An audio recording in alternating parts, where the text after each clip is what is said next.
नमस्कार, आप देख रहे हैं CWB हिंदी न्यूज।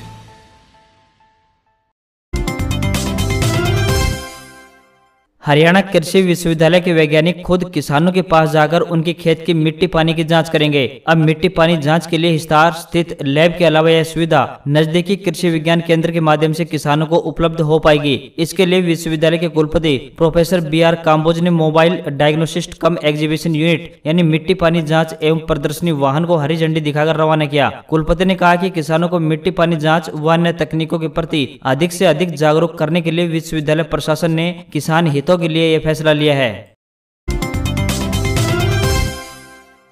आंदोलनकारियों के विरोध के बावजूद भाजपा प्रदेशाध्यक्ष ओम प्रकाश धनखड़ शनिवार को गुरु जम्बेश्वर विश्वविद्यालय पहुंचे और हिसार भाजपा जिला कार्यकारिणी के प्रशिक्षण शिविर को संबोधित किया। इससे पहले प्रदेशाध्यक्ष के आगमन के चलते गुरु जम्बेश्वर विश्वविद्यालय में प्रवेश के सभी तीनों गेट पर आंदोलनकारी सुबह से ही डेरा डाले हुए थे। विरोध प्रदर्शन को देखते हुए पुलिस प्रशासन पूरी तरह से अलर्ट दिखाई दिया। तीनों गेट पुलिस छावनी में तब्दील थे। जैसे ही धनखड़ का काफिला गुरु जम्बेश्वर विश्वविद्यालय के गेट नंबर 1 के करीब पहुंचा तो पुलिस ने मानव श्रृंखला बना ली और आंदोलनकारियों को आगे बढ़ने से रोक दिया। इससे पहले कि आंदोलनकारी कुछ समझ पाते, धनखड़ का काफिला गुरु जम्बेश्वर विश्वविद्यालय के गेट नंबर 1 से अंदर प्रवेश कर गया। इसी बीच आंदोलनकारियों को धनखड़ के गुरु जम्बेश्वर विश्वविद्यालय परिसर में प्रवेश करने का आभास हुआ तो वे हाथों में काले झंडे लेकर नारेबाजी करने लगे।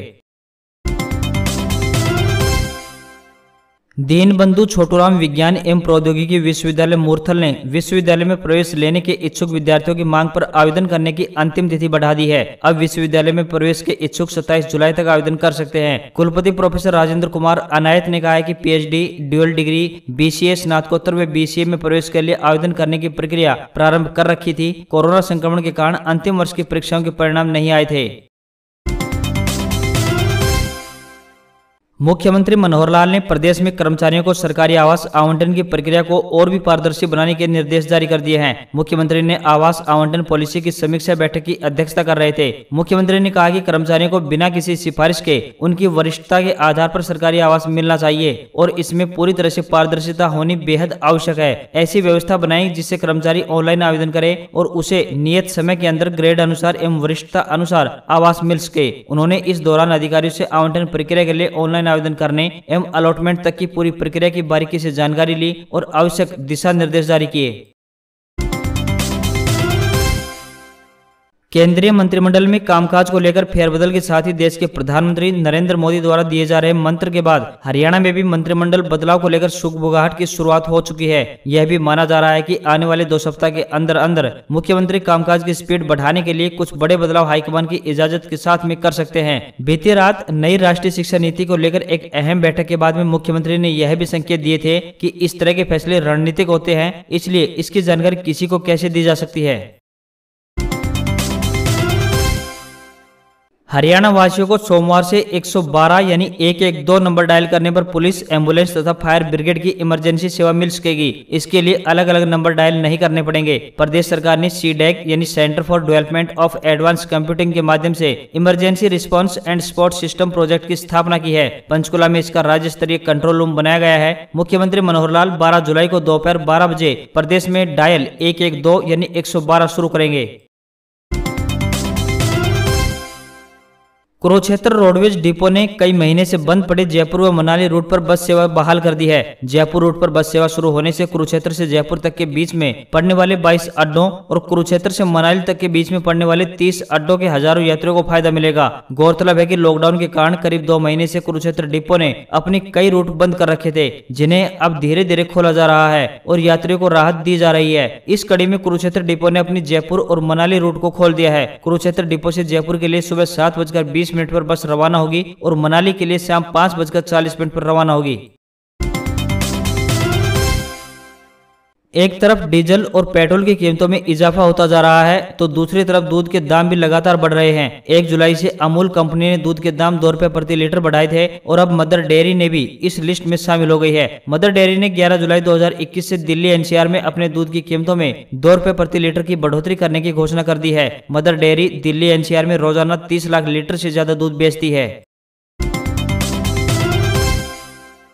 हरियाणा में छोटी खेती के किसानों के लिए खुशखबरी है। दरअसल अब तक बिजली कनेक्शन लेने के लिए किसान के पास कम से कम 2 एकड़ जमीन का होना आवश्यक था, लेकिन बिजली निगम ने यह शर्त हटा दी है। इससे अब 2 एकड़ से कम जमीन वाले किसान भी बिजली कनेक्शन ले सकेंगे, जिससे प्रदेश भर में काफी किसानों को फायदा होगा। बता दें कि हरियाणा में गाँव की काफी संख्या में सब्जी उत्पादक किसान है, जिनके पास 2 एकड़ से कम जमीन है। यह किसान बिजली कनेक्शन नहीं ले पा रहे थे, लेकिन इस शर्त के हटने के बाद ये किसान ट्यूबवेल कनेक्शन ले सकेंगे। कोरोना कम होने के साथ ही अब राजस्थान सरकार ने लगभग प्रदेश को पूरी तरह से अनलॉक कर दिया है। अनलॉक 4 यानी त्रिस्तरीय जन अनुशासन 4.0 की नई गाइडलाइन जारी कर दी गई है, जो रविवार से प्रभावी होगी। रविवार यानी आज से अब 7 दिन सुबह 5 से लेकर रात 8 बजे तक बाजार खुल सकेंगे। 50% सीटों के साथ सिनेमा और मल्टीप्लेक्स खुलेंगे। कम से कम पहला डोज लेने वाले लोगों को ही प्रवेश मिलेगा। स्कूल, कॉलेज और कोचिंग अभी स्टूडेंट्स के लिए बंद रहेंगे। नई गाइडलाइन में वीकेंड कर्फ्यू खत्म कर दिया गया है। रविवार को भी अब बाजार खुल सकेंगे। रोजाना बाजार खुलने के समय को रात 8 बजे तक बढ़ाया गया है, लेकिन शर्त रहेगी कि इनमें काम करने वाले कम से कम 60% कर्मचारियों को वैक्सीन की पहली डोज लग चुकी हो। उत्तर प्रदेश में जनसंख्या नियंत्रण का ड्राफ्ट तैयार। 2 से ज्यादा बच्चे हुए तो सरकारी नौकरी नहीं मिलेगी। चुनाव लड़ने पर भी रोक रहेगी। कानून मानने का प्रमोशन और टैक्स में छूट। उत्तर प्रदेश की योगी सरकार ने जनसंख्या नियंत्रण कानून का ड्राफ्ट लगभग तैयार कर लिया है। राज्य विधि आयोग के अध्यक्ष जस्टिस आदित्यनाथ मित्तल ने इसे तैयार किया है। यदि यह ड्राफ्ट कानून में बदला तो यूपी में भविष्य में जिनके 2 से ज्यादा बच्चे होंगे उन्हें सरकारी नौकरी नहीं मिलेगी। ऐसे लोग कभी चुनाव भी नहीं लड़ पाएंगे। उन्हें सरकारी योजनाओं का लाभ नहीं मिलेगा। विधि आयोग का दावा है कि अनियंत्रित जनसंख्या के कारण पूरी व्यवस्था प्रभावित हो रही है। आयोग ने ड्राफ्ट पर 19 जुलाई तक जनता से राय मांगी है। वैज्ञानिकों को प्रशांत महासागर की गहराई में एक दुर्लभ पारदर्शी ऑक्टोपस मिला है। इसे ग्लास ऑक्टोपस का नाम दिया गया है। खास बात यह है कि ऑक्टोपस की स्किन इतनी पारदर्शी है कि इसमें मौजूद सभी अंग आंखों से देखे जा सकते हैं। इसे फिनिक्स आइलैंड के पास देखा गया है। वैज्ञानिक भाषा में इसे विट्रे लेडोनेला रिकॉर्डी कहते हैं। भारतीय प्रधानमंत्री नरेंद्र मोदी ने वियतनाम के नए प्रधानमंत्री फाम मिन चिन को फोन पर बधाई दी है। मोदी ने भरोसा जताया है कि मिन चिन के नेतृत्व में भारत वियतनाम के संबंध और मजबूत होंगे। बता दें कि पीएम मिन चिन इस अप्रैल में वियतनाम के 8वें प्रधानमंत्री बने हैं। मोदी ने इस बात का स्वागत किया है कि दोनों देश चाहते हैं कि हिंद महासागर क्षेत्र सबके लिए खुला रहे, यहाँ सब मिलकर शांतिपूर्वक रहें और नियमों का पालन करें। कोरोना की दूसरी लहर के दौरान वियतनाम सरकार और वहाँ के लोगों की तरफ से भारत को दी गई मदद के लिए मोदी ने पीएम चिन को धन्यवाद कहा। दोनों ने इस बात पर सहमति जताई कि महामारी के खिलाफ दोनों देश एक दूसरे की मदद करते रहेंगे। अमेरिकी सेना एक ऐसी गोली का परीक्षण कर रही है जो उम्र का बढ़ना रोक देगी। यह एंटी एजिंग पिल चोट को भी जल्द ठीक करने में मदद करेगी। इस दवा को अमेरिकी सेना के स्पेशल ऑपरेशन कमांड ने बनाया है। बताया जा रहा है कि अमेरिकी रक्षा मंत्रालय सैनिकों की क्षमता को बढ़ाना चाहता है। यह पेंटागन के उस प्रोजेक्ट का हिस्सा है जिसके तहत वे इंसानों के प्रदर्शन में जबरदस्त सुधार करना चाहता है।